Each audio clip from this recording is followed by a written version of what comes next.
So let's have a look at an example of the shot. So as you can see, it's struck with power and it ends up right in the top corner. So now we're going to look at it in slow motion.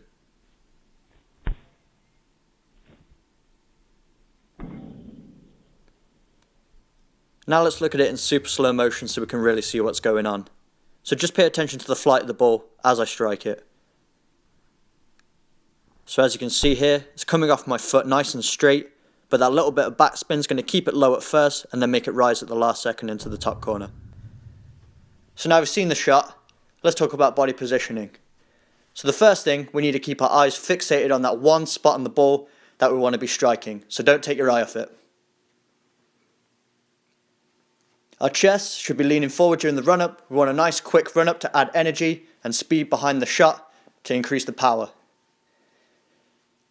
Our last stride before planting our non-kicking foot should be just that little bit wider to add even more energy. The more energy you put behind the shot, the more powerful it's going to be. So as we plant our non-kicking foot, we want our upper body nice and upright. So we want to tighten our core. And we also want to have that left arm out for balance. The more control you have over your body, the more accurate the shot's going to be.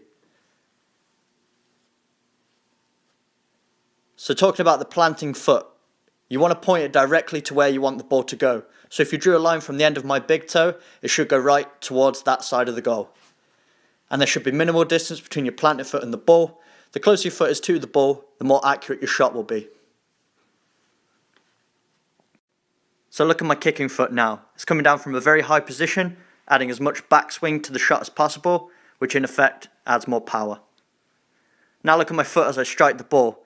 So I'm opening out my foot and pointing my toes down to expose that area at the top of the foot where we want to be striking. So here's where we should be striking on the ball, right through the middle. This takes away any possibility of any swerve, so it's nice and straight.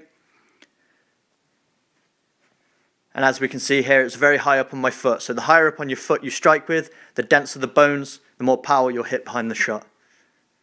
And as we strike the ball, we're striking through the center and then moving our foot in a downwards position to keep it nice and straight and add that backspin that's going to make it rise.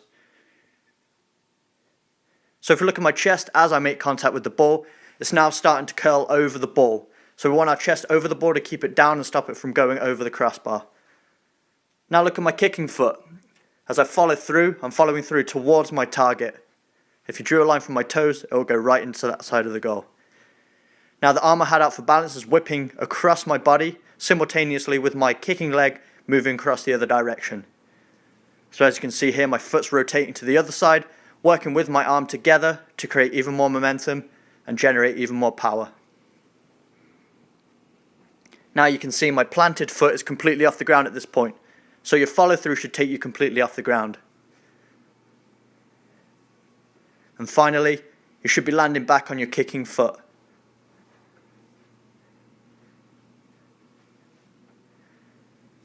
And then you just get to watch it fly into the top corner. So that concludes the tutorial. I hope you enjoyed it. If you did, please give it a thumbs up. And if you want to see more videos like this, make sure you subscribe. Thanks for watching, and I'll see you in the next video.